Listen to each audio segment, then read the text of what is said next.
In 1984, Ghostbusters tore up the summer box office and became one of the year's best movies. The star-studded cast gave excellent performances that made it an instant classic. I still remember my mother taking me to see The Late Show at the old Jefferson Theater downtown, and I loved every minute of it. When Sega launched its Genesis in North America in 1989, it was clear they were very open to outside licenses, not just for celebrity endorsements, but going out and getting ideas from all areas of entertainment. So it was no surprise at all to see Ghostbusters show up in their catalog of games coming soon. It would be August of 1990 when the US got its release, an exclusive run-and-gun platformer that was co-developed by members of Compile and Sega R&D 2. While there had been a Ghostbusters movie sequel released the previous year, Sega chose to create an entirely new story for this release, itself a direct sequel to the events of the first movie. While most movie-based games were of dubious quality, the pedigree of the developers involved almost certainly meant this had to be an incredible game. In this episode, we'll find out if that was actually the case, how it really turned out, and if it's worth playing or buying today. I hope you guys enjoy my review of Ghostbusters for the Sega Genesis.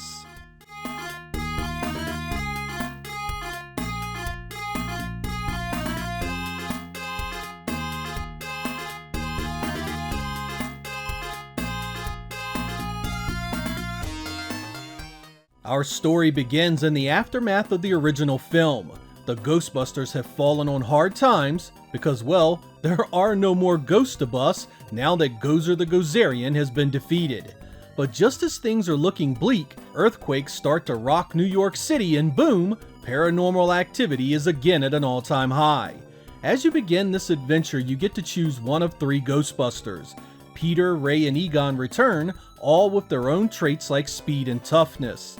Unfortunately, Winston is MIA here, and there is no in-story reason given for his absence. Once your favorite Ghostbuster is chosen, you get to choose 4 different areas to chase down the bad guys. There's Home Sweet Home, an apartment, the Woody House, and finally the high-rise building.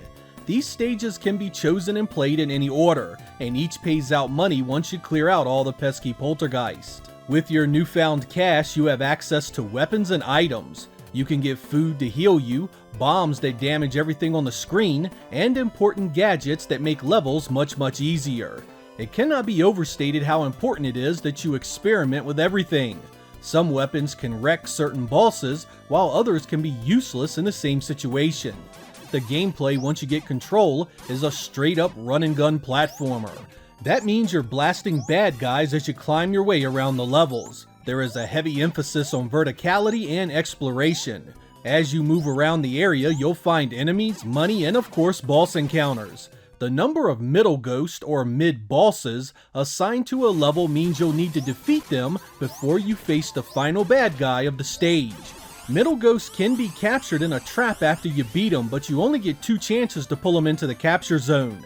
The start button gives you access to your items. Here you can switch weapons and activate certain abilities. It also shows you a basic map and how much money you have.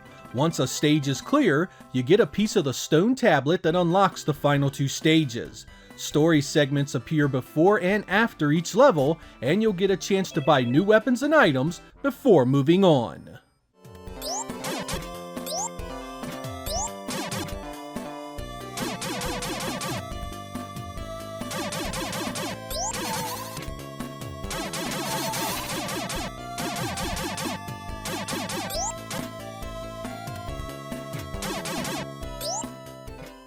As was pretty standard in 1990, Ghostbusters came on just a 4 megabit cartridge.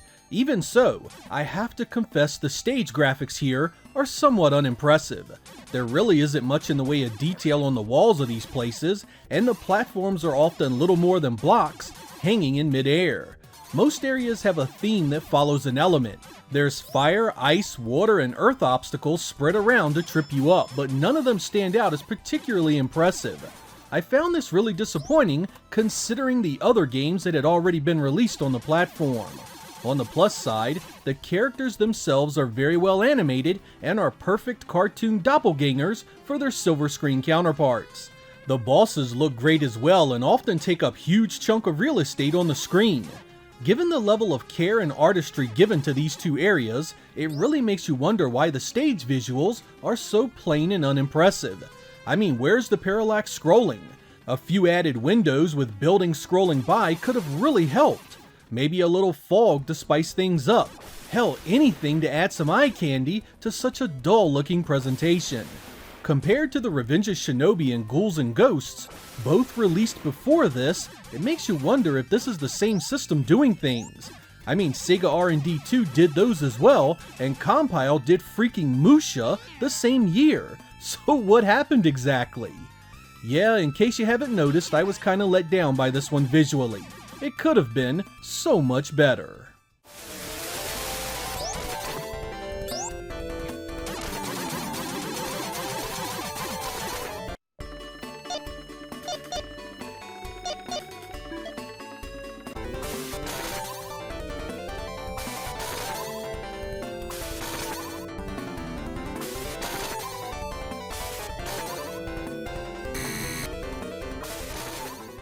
This one gets a lot of heat for its music, but I actually liked a lot of what's here. The theme song is a bit too twangy, but the in-stage stuff is pretty good. Taste in music can be radically different person to person though, so here are a few samples for you to judge for yourselves.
There's no question that Ghostbusters is a product of its time. Like many Sega games in the early years of the Genesis, it's short and not particularly difficult, fitting in well with the likes of Altered Beast, Golden Axe, and Moonwalker. The 4 opening stages are a cakewalk on easy and normal, and the final 2 areas can be overcome with only a day or 2 of practice. This means old Ghostbusters here won't provide much in the way of long-term replay value. Once you see it all, there's very little compelling you to come back again and again. That's not to say it's not a fun time, however. It's great to see this franchise turned into a straight-up action title, and the appeal of the characters and story is strong enough to help the gameplay make this worth your while. I don't want to spend too much more time harping on the visuals, but again, I feel this is a really weak area of the experience. There are other 4 megabit releases that look so much more impressive than this. The Genesis could do a lot better, and with the talent behind it, it should have been better. Still, the run and gun action holds up well, the boss encounters are enjoyable, and it has the appeal of the license itself. For those of you that owned a Genesis in the pre-Sonic days, you probably remember this well, and enjoyed it quite a bit. It fit right in with Sega's overall strategy of getting popular entertainment and sports icons behind their brand, and for a time, it yielded some great results. It's never been reissued for anything else, making it a true exclusive, and very much worth looking into today.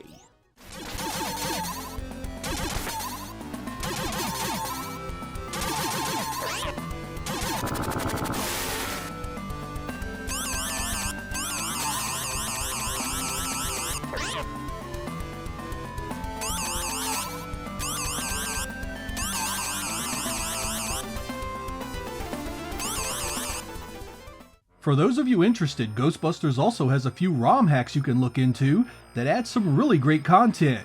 Billy Time Games recently released its Ghostbusters Special Edition ROM hack that adds a slew of new features. The most notable of these is the now playable Winston Zeddemore.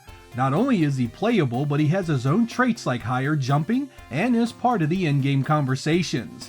To select Winston, Move over to Egon and hit right one more time until you get the secret portrait.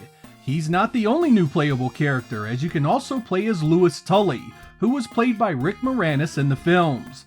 The little guy has some pretty weak stats, which should add some extra challenge for those familiar with the game. To choose Louis, move the cursor left when on Peter at the character selection screen until you get the secret portrait. You also have a new save system in place that keeps your items and progress, new costume colors by holding start and hitting A, B, or C when selecting your hero, and an entire list of new cheats that have been added. Be sure to consult the README to see all the available options. While the hack worked pretty well, I did run into an instance where leaving the stage to access the shop caused it to glitch out, leaving me with a messed up HUD and an inability to attack. This essentially broke the game and caused me to have to restart in order to keep playing. I'm not sure if this was caused by the Mega SG I was using to play it, or if this can occur on real hardware as well. While frustrating, it didn't ruin the experience. I will throw a link in the description for those of you that are interested in it. Another community project is the Ghostbusters MD Plus patch you can apply to the game that gives it the original motion picture soundtrack. This is an absolute treat for anyone that has a device like the Mega EverDrive Pro or Mega SD. I wish I could give you a ton of long segments showcasing these tracks, but the video would get flagged for sure. Here are a few snippets of what it sounds like.